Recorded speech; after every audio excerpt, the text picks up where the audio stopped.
মানুষের জীবনে যেমনই সুখের সময় আছে তেমনই দুঃখের সময়ও আছে। তো সব সময় আর সুখের সময় থাকে না, খারাপ সময়ও আসে জীবনে, কিন্তু কখনো আশা ছাড়া যাবে না। আশা ছাড়বেন তো হেরে যাবেন। আপনি যতই আশা ছাড়বেন ততই হতাশ হবেন। কেউ যদি আপনার জন্য কিছু করতে না চায় তাকে ধন্যবাদ দিন, জোর করবেন না। নিজের সুখ তো নিজেকেই খুঁজে নিতে হবে, কেউ তো আর খুঁজে দিবে না। আর কাউকে যদি সত্যিকারে ভালোবেসে থাকেন তাহলে তার ভবিষ্যৎ উজ্জ্বল করার জন্য তাকে সাহায্য করুন। কখনো কখনো আমরা যেটাকে সমস্যা ভাবি সেটা আসলে কোনো সমস্যাই না।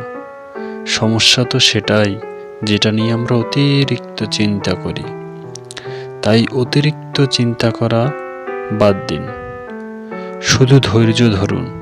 এই পৃথিবীতে কোনো কিছুই স্থায়ী না, আর আপনার খারাপ সময় সেটাও স্থায়ী না। সুখের সময় অবশ্যই ফিরে আসবে, জাস্ট দরকার একটু ধৈর্য।